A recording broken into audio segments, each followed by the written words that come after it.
A paper cup. One pill inside it. Handed to a teenage performer between takes, with no explanation offered and none asked for.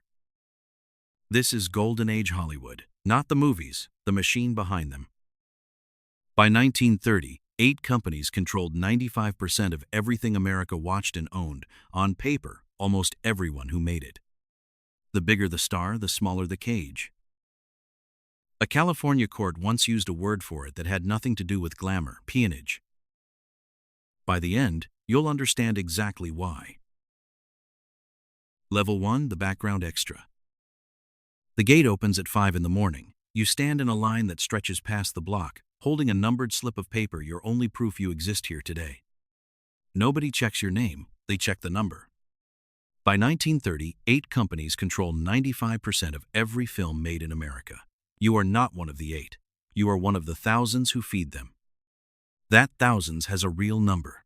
21,775 people worked the Los Angeles film industry by the mid-1940s. Only 804 of them were actors. The rest built the sets, sewed the costumes, hauled the lights from stage to stage. You are somewhere in that other number, the one nobody writes down, the one nobody remembers. A guard waves you through without a second look. There's no dressing room waiting for you. There's a folding chair, and a costume that smells like the 100 people who wore it before you did. Someone hands you a hat. Someone else points at a mark on the floor and tells you to stand on it, and not move, and not speak. You spend the day walking past a camera that will never focus on you. Extras don't get close-ups. Extras get crowds, a wall of faces the star will move through, unnoticed, on the way to somewhere that actually matters. That's the job, being seen and not seen at the exact same time. At 6 in the evening, a man with a cash box counts out your pay in coins and small bills. No paperwork, no signature required. Just your number, checked off a list, and a different slip of paper handed back, proof you were here and proof you're done. That's the entire contract this place has with you. A chit for a day, exchanged at the gate, gone by morning. Somewhere else on this lot in an office, you will never see a much longer piece of paper is being signed right now. 6 years of somebody's life, promised on it, in exchange for a name people might actually remember. You don't have that paper. Not yet. But it's already waiting for someone, and tomorrow, it might be waiting for you. Level 2, the new contract player. The paper is thicker than you expected. Someone slides it across a wood-paneled desk, and your mother, who insisted on coming, stands behind your chair, close enough that you can hear her breathing change when she reads the number at the bottom. $75 a week, maybe $150 if you were already known from the stage. That's the whole negotiation. You don't set the price, you sign underneath it. The contract runs 1 year. It renews 5 more times after that. 6 one-year options, stacked end to end, except the studio is the only one who gets to choose whether it renews. You don't get a vote. You get an escalator clause, a small raise built in every 6 months, dangled just close enough to feel like progress. Ava Gardner signed a version of this same paper, $50 a week, she'd later write, and then a clause buried in the fine print that let the studio drop her pay to $35 for 12 weeks a year, whenever they decided to. No explanation required, no warning either. That's not a threat, that's just Tuesday for a contract player. You sign anyway, everyone signs anyway. The alternative is the gate line you stood in yesterday, the number pinned to your coat, the folding chair with someone else's sweat still in it. This paper at least has your name on it. What it doesn't have is your consent for what comes next. The studio can suspend you without pay if you refuse a role. It can add that suspended time onto the back end of your contract, so 6 years quietly becomes 7, becomes 8. It can lend you out entirely, hand you to another studio like a piece of equipment for a price you'll never see a cent of. You don't know that yet. Right now you're just signing your name, watching the ink dry, listening to your mother exhale behind you like she's the one who got the part. The phone in the hallway rings 3 weeks later. Someone tells you to pack a bag. You're being sent somewhere else. Nobody asked if you wanted to go. Level 3, the rising featured player. The telegram doesn't ask, it informs. You've been loaned out a word that sounds almost gentle until you notice what it means. Your studio has rented you to another studio, the way you'd rent a truck or a length of film stock, and the money for that rental goes into an account you will never see the balance of. You read it twice in the mirror of your dressing room. Your face doesn't change much. It's learned not to. This is the good version of what's happening to you. Being loaned out means you're worth something worth enough that a rival studio wants your face on their picture, badly enough to pay for the privilege. Somewhere, a producer looked at a ledger and decided you were profitable to move. Nobody looked at a ledger and decided to ask you. A car is already outside, black, unmarked, driven by someone who doesn't offer small talk because small talk isn't part of the job. You get in. You don't know the studio you're headed to as well as the one you left. Different lot, different faces. A different director who will call you by your professional name because he's never once heard your real one. That's the arrangement working exactly as intended. You are, on paper, the same person you were yesterday. In practice, you are inventory moved from shelf to shelf, valuable enough to ensure, replaceable enough that nobody asks how you feel about the move. The studio that owns your contract collects the fee either way. The set is unfamiliar. The crew is polite, efficient, and entirely uninterested in your opinion of the script. You say the lines you're given. You hit the mark someone chalked onto the floor before you arrived. At the end of the day, you don't go home. You go back to a lot that isn't yours, to sleep in a room the studio arranged, so you'll be ready when the car comes again tomorrow. The telegram is still folded in your pocket. You keep it not out of sentiment, but because it's the only proof, if anyone ever asks, that this wasn't your idea. Level 4, the established contract star. A folder lands on a publicity chief's desk. Inside it, where you had dinner last night, who you had it with, what time you left. You didn't hire the man who wrote it. The studio did a private detective, on permanent retainer, whose entire job is watching people like you when the cameras aren't. This is what comes with the bigger dressing room, the studio car, the name in letters larger than anyone else's on the poster. Universal wrote the first version of this arrangement back in 1921. A single clause, 5 days notice, the right to cancel your contract outright if you did anything judged to shock, insult, or offend the public. Nobody defined what that meant. That was the point. It didn't need defining. It just needed to hang over you. Joan Crawford put it plainer than the lawyers ever did. It's important, she said, to understand we have jobs, the same as any girl in a 10-cent store, and we do what we're told. You do what you're told. You attend the premieres you're assigned to. You're photographed with the co-star the studio wants photographed with you, smiling the exact amount the publicity department requested. Your name isn't fully your own anymore. It belongs to a brand. And the brand has rules about how it behaves in public, in private, in the back seat of a car outside a restaurant at midnight. The folder on the desk grows thicker every month, not because you've done anything, because watching is the job, whether there's anything to see or not.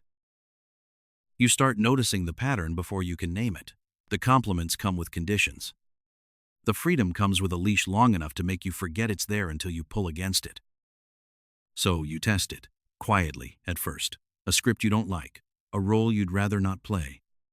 You say no. Nobody above you says anything back right away. But somewhere, a different kind of folder is already being opened, the kind with your name on the spine, and a clause on the first page that hasn't been used against you yet. Not yet. Somewhere else on the lot, someone else's no just became somebody's problem to solve by morning. Level 5, the contract director. The shooting schedule arrives on your desk already finished, not a draft finished. Scenes numbered, locations assigned, a start date circled in red that nobody consulted you about. You didn't choose this script. You weren't asked to choose it. Your job is to make it work, on time, on budget, with actors the studio selected before you ever read a page. This is the part of the hierarchy people forget exists. Not every rank in this system wears a costume. Some of them stand behind the camera, drawing a weekly paycheck like everyone else on the lot because until the late 1940s, that's exactly what a studio director was. A salaried employee, not a partner, not someone who shared in what the picture made. James Cagney said it better than most, and he wasn't even talking about directors. Just like a shipping clerk, He called it just a salaried employee. This wasn't only him, he added. It applied to everybody under contract. Everybody. That word does a lot of work. You have skill. 20 years of it, maybe. You know exactly how a scene should breathe, where the camera should sit, which take actually has the truth in it. None of that earns you the right to choose the story in the first place. A memo arrives midweek. The studio wants the ending changed softer, safer, more in line with what test audiences preferred on the last picture. You argue for an hour. You lose in 5 minutes. The scene gets reshot the way the memo wanted it. You direct it anyway, competently, because competence is what keeps your name on next year's schedule, and next year's schedule is the only kind of freedom this job actually offers. Somewhere above you, a producer is already circling a different name, someone whose last picture made more money than yours did. You go back to work. The camera doesn't care whose idea the ending was. Level 6. The A-list star. London, 1936. A courtroom, wood-paneled like every other room that has decided your fate so far except this time. You're the one who walked in fighting. You're earning $1,250 a week. Warner Brothers offered $2,250 to keep you quiet. You asked for $3,500, plus radio rights, plus permission to work outside the studio. Your agent called you a very stubborn young lady when you refused to come down. Warner Brothers called you something worse in open court. Their lawyer stood up and told the judge this is a rather naughty young lady. What she wants is more money. You lose. The ruling holds your contract enforceable. You're ordered to pay $80,000 in restitution, plus the studio's legal fees, for the crime of trying to leave. The British press calls you overpaid and ungrateful. You go home in debt, with no income, to a studio that now owns you more completely than it did before you tried to walk away. That's 1936. Note the year, because 8 years later, someone else sits in a different courtroom, and the ending is not the same. Los Angeles, 1944. Olivia de Havilland has spent 7 calendar years under contract to Warner Brothers, except the studio insists she owes 6 more months. Time added on for periods. She'd been suspended without pay for turning down roles she found unworthy of her. The judge disagrees, not gently. He calls the extended contract a form of peonage. He warns, on the record, that without a limit like this, workers in California could be reduced to what he calls life bondage. De Havilland walks free. The 7-year rule holds. Every studio contract signed after this one has to be written differently now. Between those 2 courtrooms sits the story of Clark Gable, MGM's biggest star, loaned out to Columbia as a punishment for refusing a role he considered beneath him. The picture he was punished into making was called It Happened One Night. He won the Oscar for it. The system built to control him made him more famous by trying to discipline him. It has no idea what to do with an outcome like that. You watch both stories from wherever you sit in this hierarchy, the one that lost, the one that won, the one that got punished into a trophy. 8 years, 1 ruling, 1 word from a judge that nobody in this business expected to hear said out loud. Peonage, life bondage. It rung through every studio in town. The lawyers upstairs are rewriting contracts tonight, and they are not happy about it. But rewriting a contract isn't the same as rewriting who signs the checks. The men above you are still there, still deciding who gets loaned out, who gets suspended, whose name goes above the title. The ruling changed the paper. It didn't touch the men who wrote it. Those men still call the line producer's office every morning, same as before. Level 7, the line producer. The wall of your office is covered in a schedule nobody else has memorized. Every soundstage, every actor, every day of shooting accounted for down to the hour. And if one piece of it slips, the whole board has to be rebuilt by morning. You don't choose the stars. You don't choose the script. You choose how the money moves once someone above you has already decided what the picture will be. That makes you powerful in a narrow way. You can shut down a soundstage. You can cut a scene for cost before anyone upstairs even notices it's gone. You can make an actor wait 4 hours in costume because the lighting crew is behind, and there is nothing in their contract that lets them complain about it to you directly. But the schedule that gives you that power also owns you completely. Every dollar you spend gets reported upward. Every delay gets your name attached to it, whether the delay was your fault or not. The head of production doesn't ask what happened. He asks why it happened on your watch. A telegram arrives mid-afternoon. A star, on loan from another lot, is refusing to shoot a scene as written. You don't get to negotiate with her directly. That's not your rank. You call upstairs, relay the problem, and wait for someone with more authority than you to decide what happens to a person who has considerably less authority than they do. The decision comes back within the hour. Cut her fee for the week. Reassign the scene to another actor if she won't budge by morning. You're the one who has to deliver it, not the mogul who ordered it. You. This is the part of the hierarchy nobody photographs. There's no premiere for a line producer, no fan magazine asking what you eat for breakfast. There's only the schedule, the budget, and the quiet understanding that you are the pressure point where every decision made above you becomes a decision someone below you has to live with. You finish the call. You cross another item off the board. The lights on stage 9 are already being reset for tomorrow's setup, whether anyone involved is ready or not. Upstairs, a much larger door is closing for the night behind a man who will never once have to make a phone call like the one you just made. Level 8, the head of production. The idea of a star being born is bourgeois. You've said it more than once, to more than one reporter. A star is made, created. Carefully and cold-bloodedly built up from nothing, from nobody. You mean it as a compliment to your own instincts. All you ever looked for was a face. If someone photographed well, the rest could be manufactured surgeons to slice away a bulge here and there, coaches for walking, talking, sitting, even spitting, if the role called for it. This afternoon, that philosophy sits across the table from you, in the form of a casting decision. 3 names, 1 role. Whichever name you choose walks out of this meeting with a career reshaped for the next 5 years. The other 2 walk out unchanged, still waiting, still yours to decide about later. You decide in under a minute. Nobody in the room questions it. Nobody in this building questions it. That's the job, at this rank. Not directing, not writing.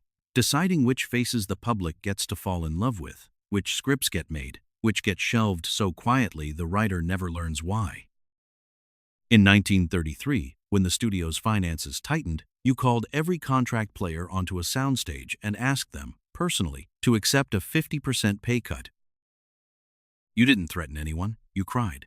Genuine tears, or close enough that nobody in the room could tell the difference, and by the end of it, they'd all agreed. That's a kind of power contracts alone can't buy. The ability to make people believe their sacrifice was their own idea. A memo lands on your desk before you leave for the day.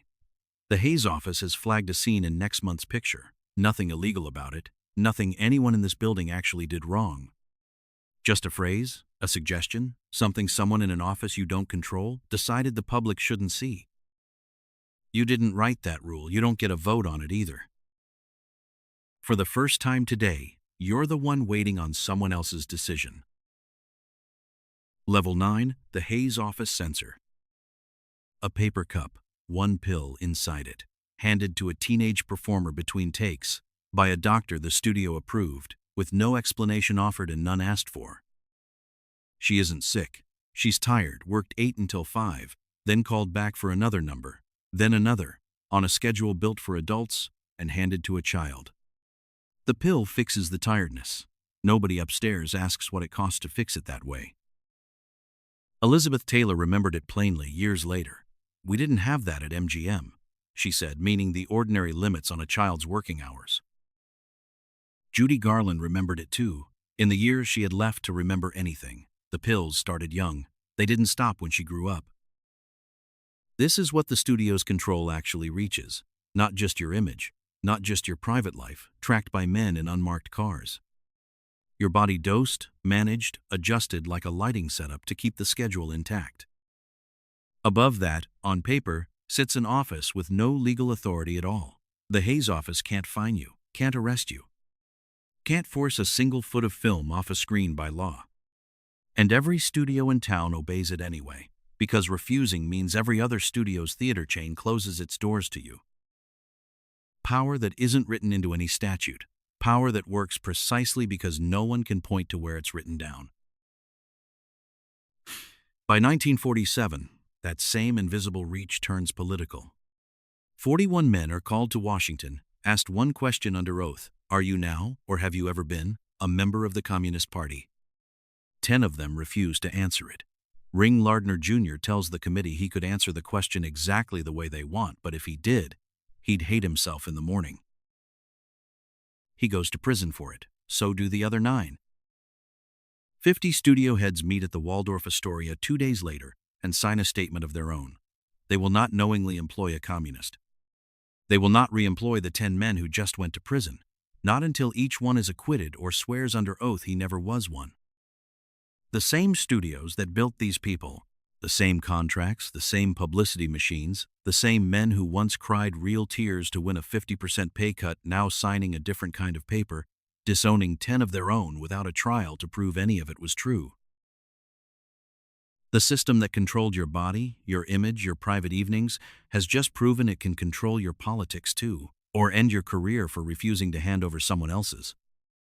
Somewhere outside this building, a government that none of these men actually control is already building a case that will end this entire arrangement. They don't know that yet. Level 10, the Studio Mogul. A map of Los Angeles covers one wall of your office. A red flag pinned into every theater your company owns. Production, distribution, exhibition, the entire chain, start to finish, under one roof, under your name. You are one of 8 men who built this arrangement, and for 30 years, that has been enough to make you close to untouchable. On May 3, 1948, the Supreme Court decides it wasn't supposed to work this way at all. United States v. Paramount Pictures rules your ownership of the theaters illegal, a monopoly, built one acquisition at a time, now ordered to be taken apart by the same government you never thought to fully account for. It takes a decade to finish unwinding it, but the unwinding starts today. You didn't see it coming from inside a building this large. Nobody does. Television arrives at almost the same moment, uninvited, into living rooms your theaters used to fill on Friday nights. The audiences that once had nowhere else to go now have a box in their own home that costs nothing after the first purchase. Attendance falls. Palaces you built to look like temples start going dark on weeknights. Somewhere in the wreckage, a man named Ronald Reagan led the Screen Actors Guild against studio power in 1960, fought for pay every time an old picture aired again on that same intruding box. He won. Decades later, in a country instead of a studio, he became known for fighting labor the other way entirely. Even resistance gets absorbed by the machine, eventually. Even the man who broke it a little learns to build a version of it somewhere else. You still own the flags on the map tonight. The building is still yours. But the chain that made you untouchable, production, distribution, exhibition, all in one hand, is already being cut into 3 separate pieces by a court order you cannot appeal your way out of. The extra at the gate never knew your name. Tonight, for the first time, you understand exactly how that feels. The extra never saw this office. The mogul never saw that gate. But somewhere between the chit paid in coins and the flags pinned into a map of the city, the same piece of paper ran through both of their lives: a contract, an option, a clause nobody read until it mattered. It bound the day laborer to a folding chair. It bound the man who owned the flags to a courtroom he never expected to lose. Neither of you was ever free. One just had a longer lease on the illusion. The cycle continues.